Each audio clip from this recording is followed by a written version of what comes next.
আমি বিরাট শাস্ত্রী। আজকের দিনের আমার টোটকা।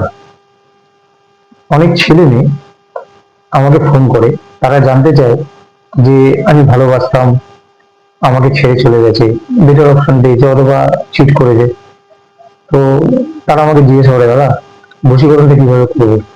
সব জ্যোতিষী তান্ত্রিকরা বলে, কামিনী মোহিনী বিভিন্ন রকম বশীকরণের কথা বলে, কিন্তু দিনের শেষে তো সেটা হয়ে ওঠে না, কারণ যোগ্য দ্বারা তো কোনো কিছু হয় না।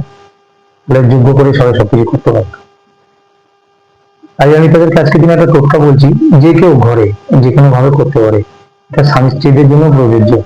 ধরুন আপনার পিছনে আপনার স্বামী অন্য কোনো মহিলার সাথে যুক্ত আছে, বা ধরুন আপনার পিছনে আপনার ওয়াইফ অন্য কোনো পুরুষের সাথে যুক্ত আছেন, তাকেও কিভাবে সোজাভাবে ভালোভাবে নিজের জীবনে আনা যায় সে ব্যবস্থা করা যেতে পারে। প্রথম কাজই হচ্ছে আপনার আপনার মিসেসের একটা ছবি বা আপনার গার্লফ্রেন্ডের ছবি, মানে যাকে আপনি আনতে চাইছেন তার একটা ছবি, এবং চেষ্টা করবেন যে যার সাথে আছে তার একটা ছবি জোগাড় করার। সে ফেসবুক থেকে হোক, হোয়াটসঅ্যাপ থেকে হোক, যে করে হোক।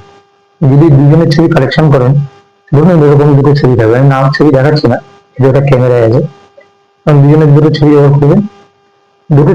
ধরুন দুটো ছবি, ঠিক আছে, দুটো ছবির একজনের নাম আমি এখানটা লিখলাম। ধরুন আমি এখানে একটা নাম লিখলাম যাকে আমি চাই, আর সাথে উল্টো দিকে এরকম একটা স্বস্তিক চিহ্ন আঁকবো, ঠিক আছে। আর এখানে লিখবো ওইং হোম তারা ফট সাহা। সেম এখানে ধরুন ব্যক্তির আমি নাম জানি না, তাহলে এখানে লিখবো যথা নম। এখানে সেম করে দেবো, আবার সেম যা যা আছে হুবহু লিখে দেবো। লিখে দেওয়ার পর আমি দুটো ছবির মুখে মুখে এরকম দিয়ে দেবো, দিয়ে ভালো লক্ষ্য করবেন, এটা আমি ভাঁজ করবো এরকম ভাবে, আবার ভাঁজ করবো এরকম ভাবে করে কালো সুতো দিয়ে ভালোভাবে এটাকে রোল করে পেঁচিয়ে দেবো। দিয়ে বাড়ির সামনে বা আশেপাশে যে কোনো ময়লার ভ্যাটে ওই দুটো ছবি যেটা কালো সুতো দিয়ে আপনি পেঁচিয়েছেন সেটাকে ফেলে দিয়ে আসবেন, আর পিছন করে তাকাবেন না। 7 দিনের মধ্যে ওই ম্যাজিক দেখবেন। এটা একটা টোটকা, কিন্তু পার্মানেন্ট না।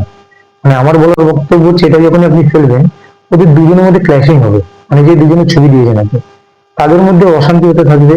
আর অশান্তিটা এমন জায়গায় যাবে, মোটামুটি ধরুন এখন 1 মাস 45 দিন ওদের মধ্যে যোগাযোগ থাকবে না। অবভিয়াসলি আপনার দিকে তখন মন ফিরে আসবে, যদি স্বামী স্ত্রী বা লাভার্স হয়ে থাকে। কিন্তু এটা কোনো বন্ধুর উপর দিয়ে প্রযোজ্য করে না। ধরুন আমার বন্ধুকে আমি ভালোবাসি না, অথচ কেউ কাউকে ভালোবাসছে, আমি তাকে সরানোর জন্য করছি, তাহলে এটা কিন্তু করলে কাজ হবে না।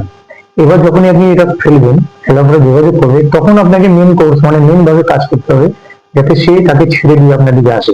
তাই টোটকাটা আগে করবেন। যে ডাক্তারের কাছে যাবেন, সেই ডাক্তার যদি প্রথমে আপনাকে সার্ভাইভ করতে পারে, আপনি বুঝতে পারবেন যে 5 লক্ষ জ্যোতিষীর মধ্যে কোন জ্যোতিষী আপনার উপকার করতে পারবে, বা কোন তান্ত্রিক আপনার উপকার করতে পারবে। সবাই ইউটিউব ফিউটিউবে ফেসবুকে পোস্টার দিয়ে দিচ্ছে, তার মানে তো এই নয় যে সবাই জ্যোতিষী তান্ত্রিকে পারদর্শী হয়ে গেল। আপনারা আগে টোটকাকে প্রয়োগ করুন, যদি সাকসেস পান তবেই আমার স্টল দেখবেন, আমার কাছে আসবেন, নইলে আসতে হবে না। এবং কমেন্টস লিখে দেবেন যে আমার টোটকা কোনো কাজ নেই। নমস্কার।